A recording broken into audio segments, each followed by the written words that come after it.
Hey guys, and welcome to a ChrissCrossQuickLook at a new game that is coming out soon, which I played during its open beta, and that game is LawBreakers. My first thought after quickly checking out the characters, or as I found out they're called roles, that you get to play in this game are that it's quite similar to a certain game by Blizzard of the same genre, and that opinion only got stronger as I played the game. But if you've never played Underlook, then it will probably be an all-new experience. One of the main things that this game does to separate it from other first-person shooters is to make large areas of the maps have lower gravity, so you can essentially fly or leap around the map, over and under your opposition to try and get the upper hand. Like most first-person shooters nowadays, there are different classes and game modes which we will quickly touch on later, and of course since the game industry is loving this kind of thing lately, there are crates that you can unlock to grant new skins for your roles, weapons, that kind of thing. I'm assuming it was because it was in beta, it was a bit buggy, or, I mean, maybe it's an invisible skin. That seems possible. Maybe. There are two teams in this game, the Laws and the Breakers, which now I see where they get the name from, and each team has a different character with different backstories for each role, which I thought was kind of cool and unique, as it isn't just the same character on the opposing side with just a colour change, like Team Fortress 2. First up, we'll quickly go through the roles. I did play as all of them during the beta, some for a short amount of time as I just didn't get on with them, and some for a longer amount of time, so these explanations will be brief, but that's the whole point of a ChrissCrossQuickLook. There were 8 roles to choose from during the beta, but for release according to the website there are going to be 9 with the addition of the Harrier role. I'll go through these in order that I played them. The Vanguard appealed to me because you get to rock around with a minigun, flying about like a plane and throw grenades at people, and if your opponents still aren't finished off, you can dive down to the ground to cause damage and affect the gravity around you.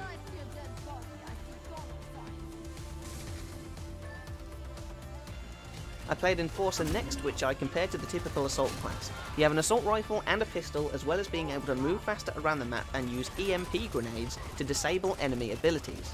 Once it's active, you can use the Bloodhound launcher to fire homing rockets at targeted enemies. Titan was up next, who runs around with a rocket launcher and an electric spearing weapon, although I just chose to use the rocket launcher the whole time to try and cause some splash damage. As well as that, you have the ability to be able to leap and smash the ground to cause damage, and pop down mines that slow down the opposition. If being a rocket launcher wielding beast of a person isn't enough for you, you have the ability Berserk, which grants you increased health and damage output while also giving you electric hands to zap enemies from mid-range.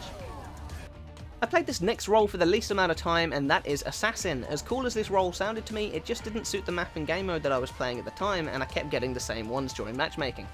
The Assassin kit consists of dual-wielding machetes which double as a grappling hook for maneuverability, a shotgun that she can switch to for longer range combat, the ability to quickly dash around, a grenade that can be used to displace enemies and projectiles, and being able to increase her damage and heal herself by causing damage for a short period of time. Gunslinger was next, who again reminded me of someone. This role has 2 different pistols that you wield at the same time, one being a semi-automatic pistol that apparently 3D prints ammo, and a bigger pistol that causes more damage and is more accurate. His abilities include being able to teleport in the direction he is moving in for a short distance, use a throwing knife that can be used to kill or for scouting, and his final ability fires a barrage of bullets from both pistols with unlimited ammo. Juggernauts are robots that can take a lot more damage than the other roles, at least that's what I found, but I still died a lot. The main weapon's a pump-action shotgun that can deal a lot of damage, and if that wasn't enough damage for you, the shotgun also has a blade at the front which you can stick in people at close range. You can charge around the map for faster running and granting a further leap distance, drop down a temporary shield to protect yourself or your teammates, and also increase your armor for a short amount of time, which also increases your firing rate for the shotgun. I only played this role for a short amount of time, but this is the kind of role that I'm used to the most. Playing Mercy in Overwatch and maining the support role in League of Legends has kind of conditioned me to liking these type of characters, and that is the Battle Medic. If, like me, you suck at actually being able to kill people most of the time, then this role is for you. You have a grenade launcher and a pistol for if you decide you want to try and kill the enemies, but the abilities I used the most were the support drones for healing teammates, the hover pack to fly to teammates, and the shield that you can drop down to protect teammates from projectiles while also healing them. I definitely felt most useful in this role in the games that I played. Last but not least, we have the Wraith class, which I did surprisingly well at. You have a fully automatic pistol and a blade for your main attacks, able to slide around on the floor to kick out at enemies and use it to slide away backwards to evade fire. Have a blade that you can shoot out which explodes when it hits something, and shoot out ray waves that will slow down the enemies, making it easier to stab them in the face. I mean, if you're into that kind of thing. Normally with characters like this in games I do really badly, but I think this was probably my best game of the whole beta.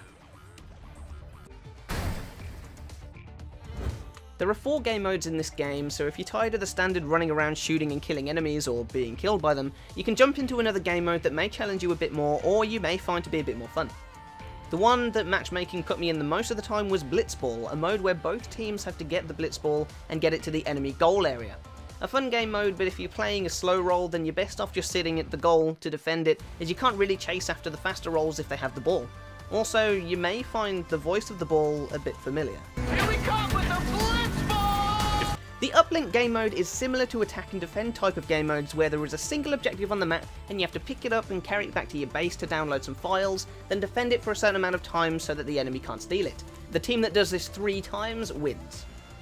Turf War was probably the game mode that I did the best on since I got the highest score on my team and actually seemed to know what I was doing unlike the rest of my team. Flaming. There are 3 points on the map that you have to stand in to capture. Once a point is captured, it is locked and cannot be recaptured until all 3 points have been. Then the points are unlocked after a certain amount of time. Although I did the best at this game mode, there are ways to exploit it massively. It doesn't send players back to the starting point when the areas unlock, so you could just stand there for the whole game killing the enemies that come to contend it and capture that point easily each time. Overcharge is a lot like Uplink from what I have read, as I've never actually got to play it in matchmaking. It was always either Blitzball or Turf War. There is a battery which you have to take to your base to charge it and then defend it. Sounds exactly like Uplink if you think about it, or even if you don't. Again, the teams who do this 3 times wins. There are 6 maps in total in LawBreakers at the moment, but because of the wait time for the matchmaking that I had to go through in the beta, and because they all felt similar in my limited experience of the game, they all felt very samey. In each map I played there were smaller rooms in each base, with larger areas in the centre of the map where the gravity is reduced and players mainly gathered there to fight. Not much to say about the maps because, as I said, they all felt the same, but once the game is released and hopefully you don't have to wait so long for matches in the matchmaking modes, the maps will feel different to each other once the layout has been learnt. One addition I do want to add about the maps that I played on is that they are all very well designed and look absolutely amazing.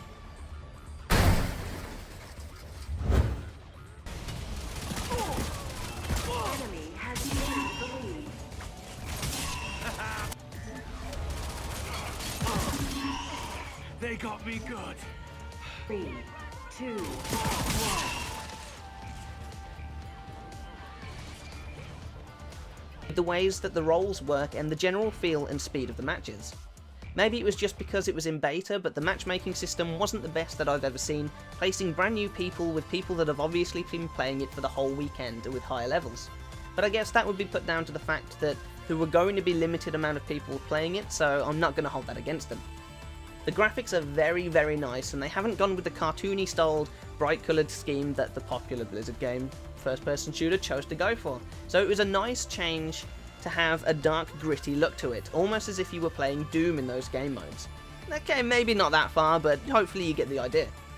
I look forward to seeing how the game is on release day and how it differs from the beta, to see what they're going to add in future, that kind of thing.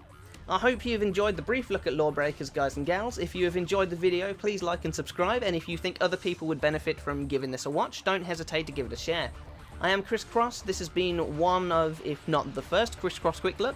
We are going off to work on some more videos now, so we will see you next time. Thank you for watching.